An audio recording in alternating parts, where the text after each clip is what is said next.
In today's Money Monday, excuses, they're not really doing you any good. Kyle Wingfield from Finley Alexander is here to explain why. Hi, Kyle. How you doing? I'm doing well. You know what? I am one of those people, I absolutely hate excuses, like just get her done. I don't want to hear all the reasons why not, but explain why nothing good ever comes from making excuses. All an excuse is a negative reason, right? We can always find a reason not to do the right thing, not to do the thing we know we should be doing that is going to give us a better future and that we're going to look back and say, this was awesome. Because excuses feel good in the moment, but they don't do good long term.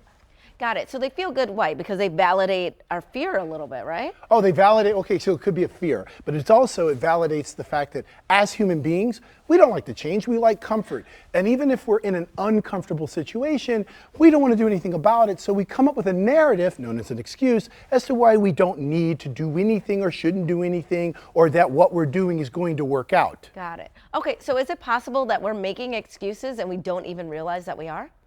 Oh yeah, it's totally possible, because what happens is people will make an excuse and it'll sound like the right thing to do. And especially when it comes to money, they'll be like, well, you know what, I can't do that right now because my expenses increased a little bit, or I've got to do this. That's kind of a real life happening. And the other piece is, well, my investments are doing so well. Why should I make a change? Why should I do this? Everything's fine. Here, let's get to the root of why you're saying that. Here, you don't want to make a change because it's just comfortable. Things are going well. So to believe that it's always going to be doing that, and not to be thinking, where could this go off the rails and how can I maintain this good feeling of comfort and this real life of comfort? So let's make some changes ahead of time. That makes sense. I mean, you hear that phrase, if it's not broke, don't fix it, right? But at the same time, it can still be improved upon. You know, you can still do more with whatever it is that you're doing. That's right. Better is possible even when things are going great, even when things are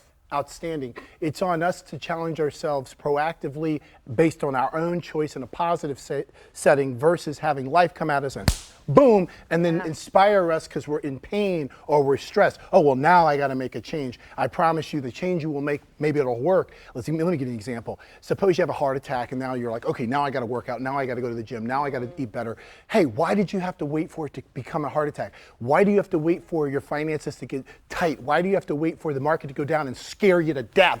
To take an approach that says, I know the market's going to go down. I don't want to be scared to death. How do I structure my finances so that it goes down and it doesn't impact me and I'm great and I'm like, hey, I'm ready to go. So what should we be asking ourselves?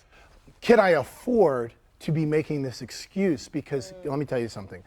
Excuses will eventually, in the financial realm, excuses will eventually cost you real money at the wrong time, and you will be really stressed and wishing you had done something different, and excuses typically lead, especially financially, to regret. Got it. You know what? I feel like this is a conversation that all of us need to hear. We don't really do that.